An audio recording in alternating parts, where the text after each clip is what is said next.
It's called the nibbler. Most of the ones that you see out in the shop are air driven, or they might be electrical driven. This here's battery operated, fits on any drill bit.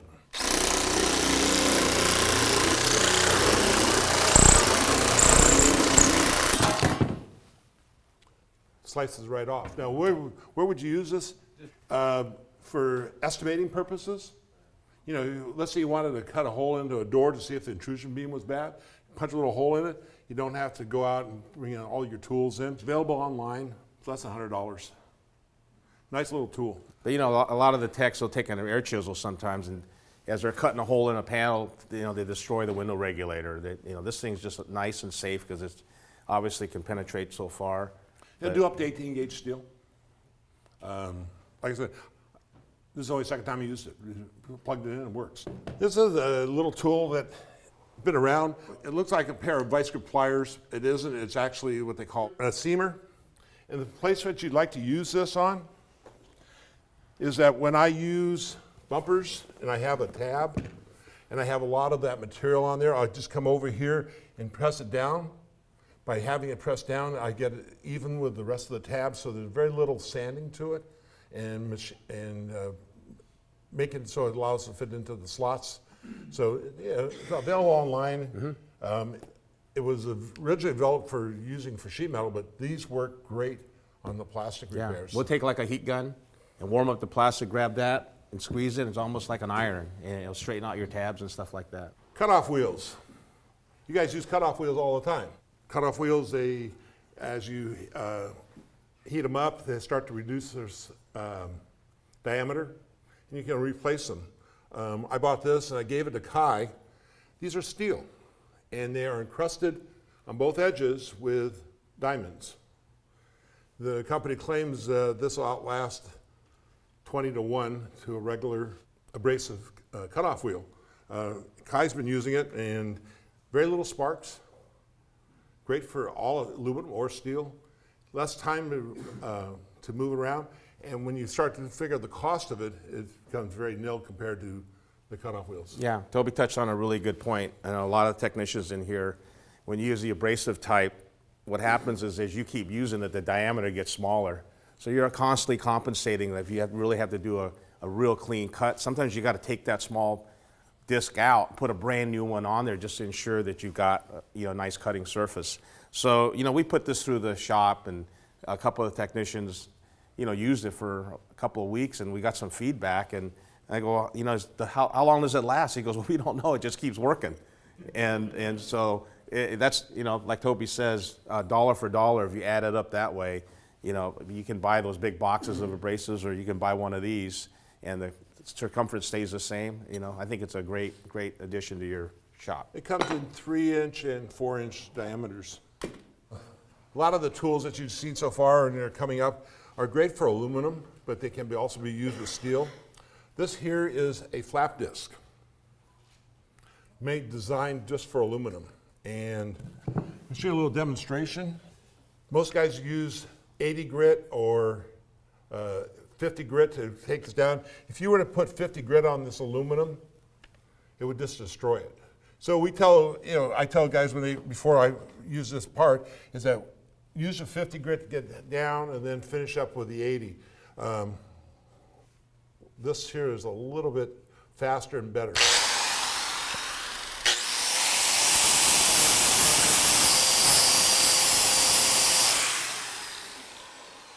So as you can see, I took it down. It didn't mar up the surface too much. The nice thing, it doesn't gall the aluminum. I mean, it does a really, really nice job. I mean, if you're up here and look really close, it's dressed, basically. Toby's going to take it another step further with using a couple of the other attachments. So these are kind of like a roll-lock disc, but on the same type of disc. And you'll notice that when we put this on there, it'll dress this aluminum like it's polished. These are flap discs. They have one for aluminum, which is the fine one, and then they have one that's medium for steel.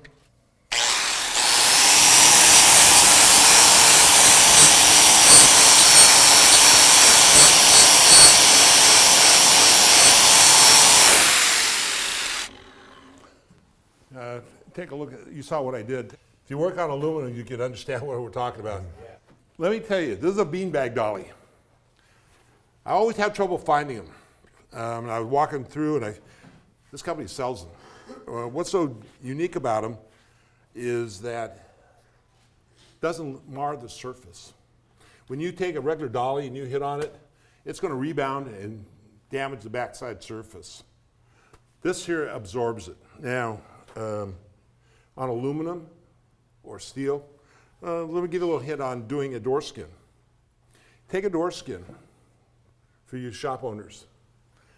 Go out there and have them take a DA with some 120, and along the edge, just 45 degrees, go along that edge back and forth once or twice. That'll break the tension on the hem. Come back over with this, and when you flip it over, you won't have any damage along the edges where you put that door skin in. Most guys, you come and see, go into shops and you see it all day. Bondo around the outside of where they put a door skin on. This will eliminate it completely. So it's lead shot. This is ideal for aluminum or steel. Mm-hmm. We're seeing more and more manufacturers using laser welds. How do they remove them? Well, a lot of guys will take the grinding wheels and they'll cut them and they damage it. This is from Reliable. This is a slot cutter for laser welds. It has a depth of cut, it has an edger, and like on the Ford program, I used this to do a roof here just recently, and we just went along that roof line. We didn't damage the bottom part of the metal, the aluminum, and I know it's not on the program, but it should be. This is from Reliable, like I said. This is designed just for using on laser welds. It's a nice little kit, it comes with depth cuts, all the materials that you need. As you know, I do a lot of welding, and I go into shops all over the state of California, Arizona, Nevada, and I used to I keep my little 140s on there and 141s, and lately I've had some problem with electricity, so I used to carry the SP5 in the truck, but it's so heavy. When I was at SEMA, I picked this one up. This is from ProSpot. It's a straight MIG welder. What's unique about it is multi-voltage. Miller has one out that's multi-voltage, but it wouldn't do 024 wire. I needed something to do 024 wire, but also multi-voltage. And this is all set up for 220, single phase. You plug this in here like so, plug that into your wall socket, and you're ready to rock and roll. Being Synergic, all I have to do after I set the parameters for the wire is to come over here, turn it on, set the thickness, I'm ready to weld. They also put a chart in here. Most guys don't know how to read this chart, but this also gives you an idea where you want to be when you want to weld, how to set it, and so forth. Nice little portable unit for me. Works great. This is from Killer Tools. I've been trying to find all kinds of things when I get out there and weld. Half the time the place is so dark you can't see. This here is a magnet. And the guys, when they have trouble seeing, especially in overheads, they can put it wherever they want to do it and move it around. So it becomes What's neat about this is for the people that have taken these certification welding tests, boy, when you get under the pressure of trying to do these welds and you can't see very well and you got all this stuff going on, this tool here you can stick in your little welding station and get that thing pinpointed right there so you can do your overhead. Works great. And the head is also flexible. So, great little tool. I picked this up here so I don't have the manufacturer on it. Again, this is a LED light. What's unique about it? Now, work light and magnetic. Found them online. So, again, lighting up and working in a dark environment, this is a nice little tool. I had the pleasure of sitting next to Dave Shribner with Carliner, and he told me about this invention that he came up with, a curtain that had LED lighting so that your technicians, while they're working in their aluminum bays or detailing department, could see a little bit better. But what's neat, it has a remote that your technicians can have, and you can raise the level of light to whatever you need. Completely portable, I'm thinking about putting them in as a welding curtain also, so that you can actually, see and protect the vehicle next to you. So I think that's a pretty neat. Hey, is that available through car liner only? Through a car liner, yes. Yeah, through a car liner right now. And it's so new, I'm not sure what sizes they come in, but I like the portable one here. I don't know what the brackets are going to look like, but if they were on rollers, it'd be neat as a divider and to give you that lighting. I mean, I'm thinking about putting it in our detail department even. Yeah. So kind of neat deal.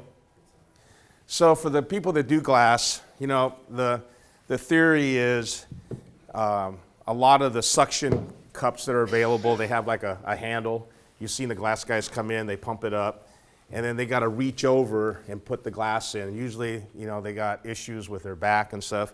So this company, WRD, came out with another version. Basically, it's the same suction cup, and instead of pushing down, it gives you a good handle to put your glass in. But they added this feature here, which you can put in, and now it gives you this leverage, so that when you put glass in, one guy can hold it and not strain his back and have a little bit more control. So I thought that was a kind of a little neat tool, a little more versatile. It comes in pairs. We have a video on this, so you can see it in action. This is an insulation tool, so one person can put a windshield in. So that string is actually being lowered as it's being sucked up by the drill, so that you can guide that glass into the slot. You can see how he's going underneath the hood.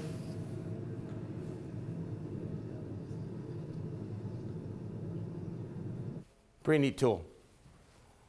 At the NACE show, they were talking about Bondo dust and with the EPA and collecting it. Well, I put some stuff up here about Bondo dust.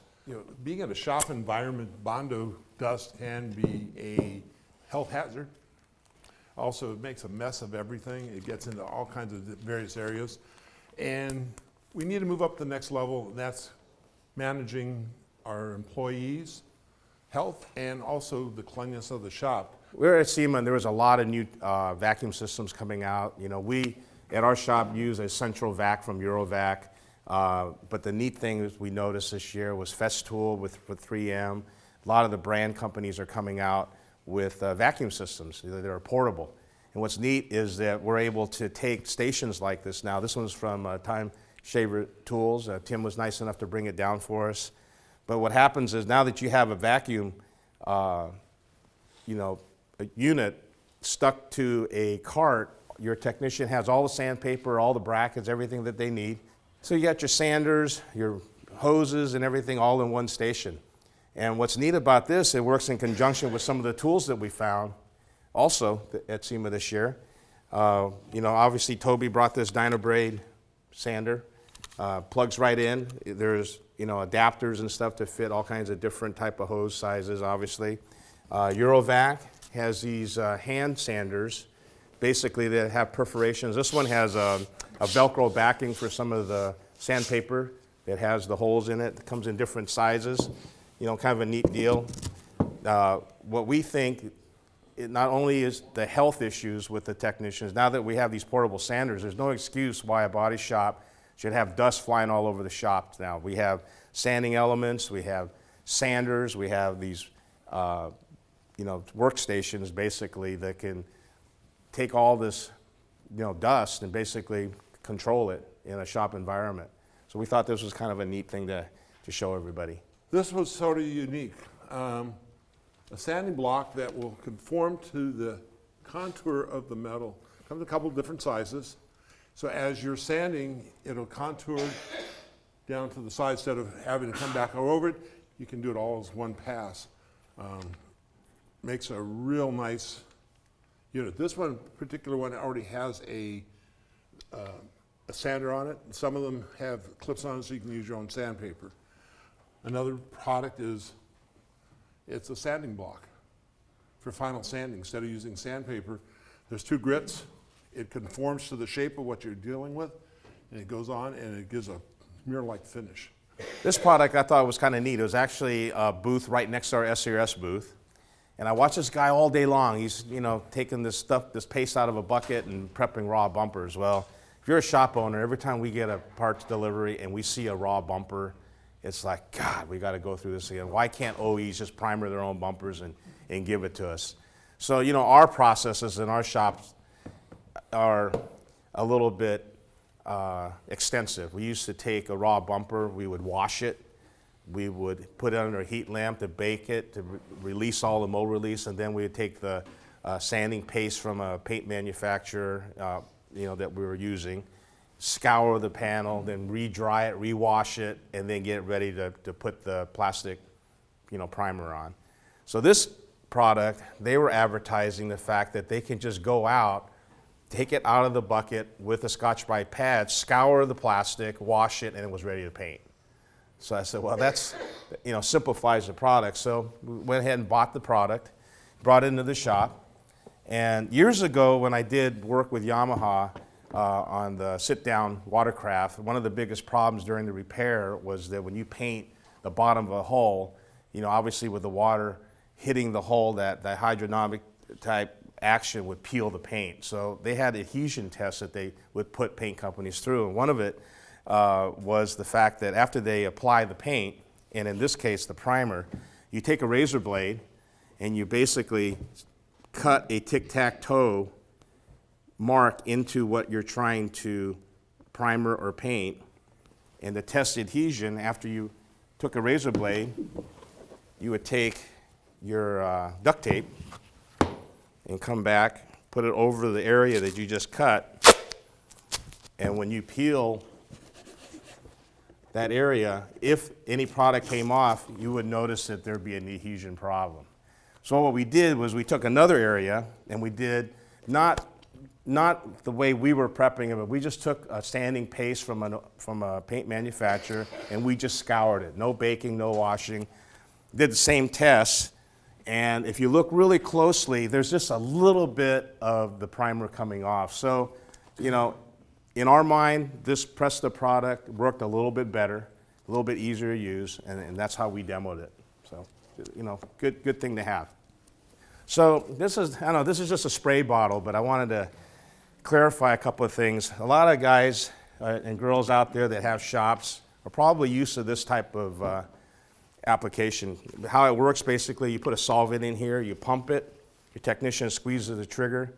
What happens is, this is a great product, but you can't control the volume easily. So what happens is, let's say you're removing the solvent off a molding and you have too much pressure in here, and you just touch it a little bit, and this stuff just goes until it stops, basically. So there's a lot of waste involved, you can't control it. So this company here came out and super sprayer, and what it is you don't pump and pressurize this, it's just how much you push down on the piston is how much you get out. And what's neat about this is you can control this nozzle to a pinpoint spray. We put acetone in here, and we actually use this in our gun washing station also. You can pinpoint it, take your tips out, one squeeze, it pushes it right through the gun, very little waste. And if you guys are cleaning moldings or dressing panels, you can turn it out so it has a fan spray, but you can control it by how far you put the piston down, and you save a ton of material. You know, the trade-off is expensive initially to buy. It's about 3 times the cost of that, but as expensive as solvents are today, you know, we think it's a great addition to your paint department or, you know, your prep department. Oh, our last little tools, I found quite unique. This here is from Dent Fix. It's got an 8mm drill bit on it. It rotates, but you hold it like so. If you have an area where you can't get in with your drill and it gets too, you just put this on the edge of it, hold it there. When these dull, a little set screw, and you just replace the tip. Very unique little product. All right, thank you.